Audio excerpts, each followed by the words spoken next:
जिन मरीजों को गैस, बदहजमी या जिन मरीजों को खट्टी डकारें रहती हैं, बहुत ज़्यादा गैस बनती है और उनको रेस्पिरेटरी से रिलेटेड कई सारे प्रॉब्लम्स होती हैं और उनको इसोफेगस से रिलेटेड, जीआईटी से रिलेटेड कई सारी प्रॉब्लम्स रहती हैं, तो कहीं उन मरीजों को खाने की नली का कैंसर तो नहीं है। हम कैसे पहचानेंगे खाने की नली का जो कैंसर होता है उसके लक्षण क्या होते हैं और ये कितने तरह का होता है और इंडिया में कौन से नंबर पर खाने की नली का कैंसर पाया जाता है। तो आप इस बात को थोड़ा सा स्ट्रिक्टली समझिएगा, सीरियसली इस वीडियो को देखिएगा, क्योंकि ये समझना बहुत ज़्यादा ज़रूरी है। और ये सिम्टम्स लगभग काफ़ी सारे ऐसे पेशेंट्स हैं, मैक्सिमम पेशेंट्स को ये लक्षण होता है, गैस बनना, बदहजमी होना, खट्टी डकारें आना, बहुत ज़्यादा गैस बनना। तो पूरा वीडियो ज़रूर देखिएगा जिससे समझ में आ सके आपको कि कहीं किसी मरीज को खाने की नली का कैंसर तो नहीं है। आप समझते हैं कि खाने की नली का कैंसर होता क्या है। देखिए, जब भी कैंसर सेल्स डीएनए में म्यूटेशन होने लगता है तो ये बड़ा आकार लेने लगती हैं और ये ट्यूमर का फॉर्म कर लेती हैं, यानी कि एक ट्यूमर बना लेती हैं। जब भी किसी मरीज को ऐसी दिक्कत होती है तो उस मरीज को कुछ लक्षण अलग से देखने को मिलेंगे।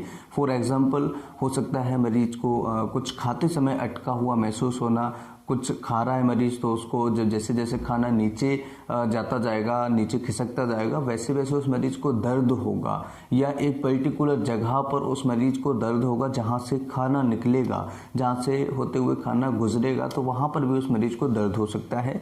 तो इसके अलावा और क्या लक्षण हो सकते हैं? मरीज को कई बार लंबे समय तक खट्टी डकारें आती रहती हैं। कई मरीज ऐसे होते हैं जो काफ़ी सारा ट्रीटमेंट कराने के बाद भी उनको कोई रिलीफ नहीं है और उनको लगता है कि मुझे खट्टी डकारें अप्रॉक्स 2-3 साल से आ रही हैं और लंबे समय तक उनको ये समस्या चलती रहती है। तो ऐसे मरीजों को बहुत अच्छे तरीके से इस वीडियो को समझना चाहिए कि वास्तव में उनको क्या प्रॉब्लम हो सकती है और कैसे उसे हम ठीक कर सकते हैं और कौन से टेस्ट हम करा सकते हैं।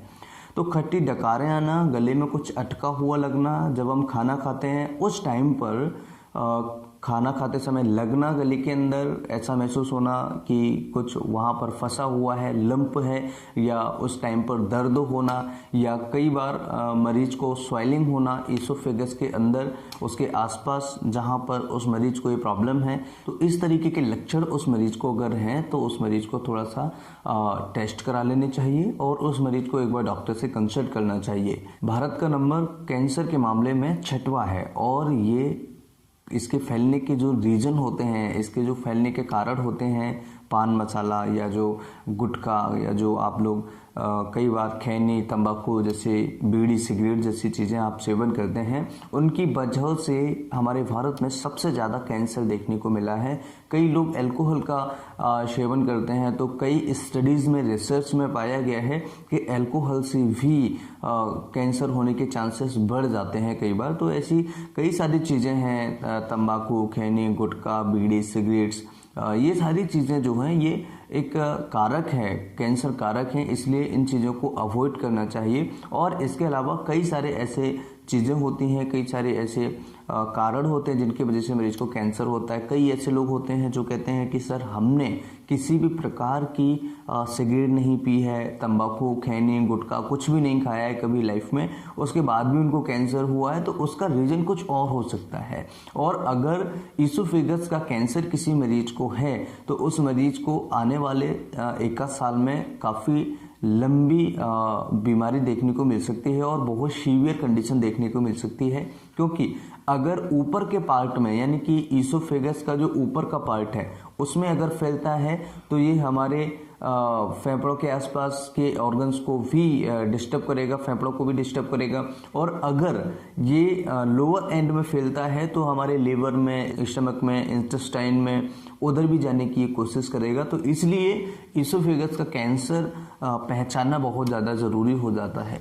इसके अन्य लक्षणों की अगर हम बात करें तो लंबे समय से खांसी मरीज को होना, लंबे समय से इसोफेगस के लक्षण होना, लंबे समय से खट्टी डकारें या गैस बनना, ऐसी दिक्कतें होना, खाते समय दर्द होना, या अन्य लक्षणों की बात करें इसके अलावा तो मरीज का वजन कम होता जाता है बिना कारण के, उसको कोई अन्य बीमारी नहीं है, उसके बाद भी उस मरीज का वजन कम होता जा रहा है, उसकी आवाज़ में चेंजेस आ रहे हैं, उसकी आवाज़ भारी हो रही है, इस तरह के लक्षण उस मरीज को हमें देखने को मिल सकते हैं, होर्सनेस ऑफ वॉइस उस मरीज को देखने को मिलती है। प्री साइन की अगर हम बात कर रहे हैं तो वहाँ पर उस मरीज को वेरिएट साइन देखने को मिलेंगे। वेरिएट साइन वहाँ पर आपको अगर दिखता है एंडोस्कोपी में तो आप थोड़ा सा अलर्ट हो जाइए कि ये प्री कैंसर का जो लक्षण है वेरिएट साइंस वो कहीं पेशेंट को तो नहीं है, इस चीज़ को आपको ध्यान रखना होगा। अगर हम टाइप्स की बात कर रहे हैं तो मरीज को बेसिकली 2 टाइप्स के इसोफेजियल कैंसर होते हैं। सबसे पहला एडिनोकार्सिनोमा, दूसरा होता है सिकल सेल कार्सिनोमा।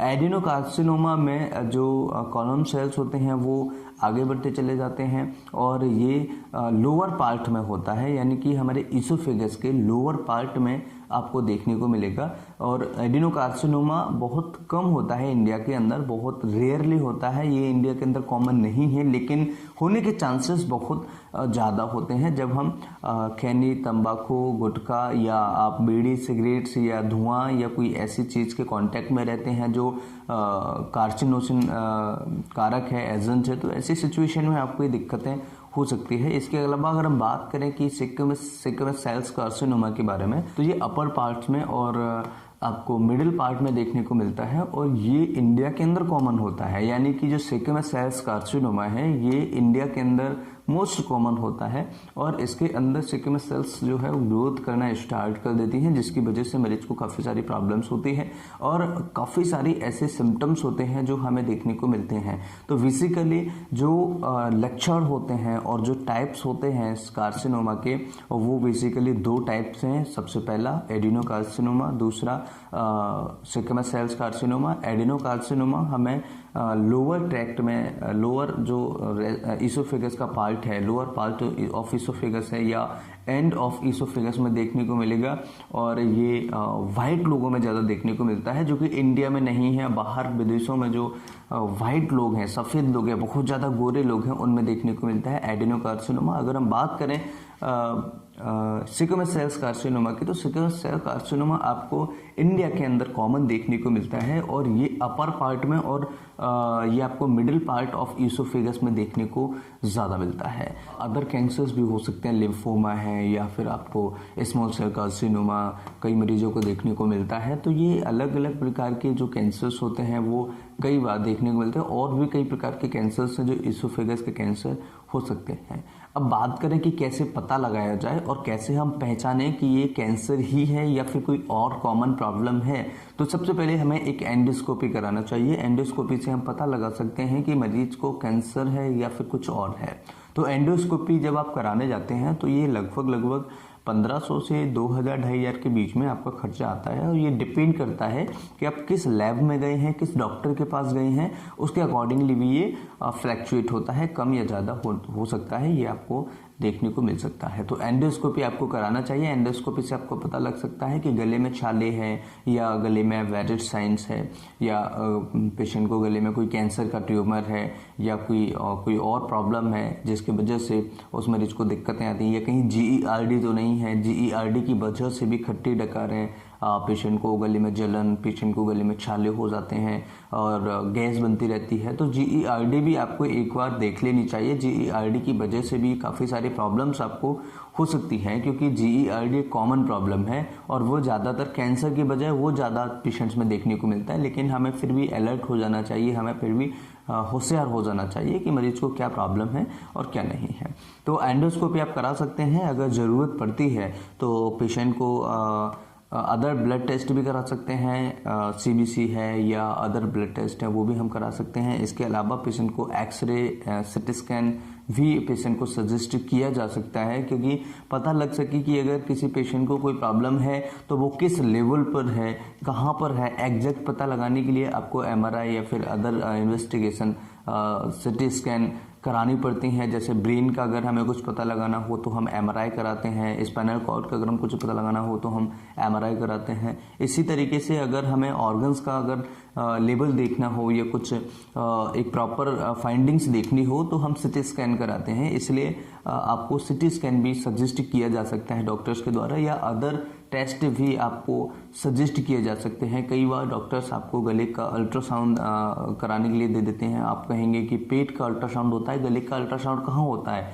बिल्कुल होता है, गले का अल्ट्रासाउंड भी होता है, आप पता कीजिएगा। और कई बार कई ऐसी सिचुएशंस होती हैं जिनमें डॉक्टर्स आपको सजेस्ट भी करते हैं। आई होप कि आप कैंसर्स, गले के कैंसर्स के बारे में समझ गए होंगे। अगर वीडियो अच्छा लगे तो लाइक करें। इस तरह की और हेल्थ से रिलेटेड वीडियोस देखने के लिए चैनल को सब्सक्राइब करें। आप सभी जानते हैं हम इस चैनल पर साइंस से related research based video upload करते हैं। अगर आप चाहते हैं इस तरह के और वीडियोस देखना, चैनल को सब्सक्राइब करें। नमस्कार, thanks for watching, have a nice day, जय हिंद।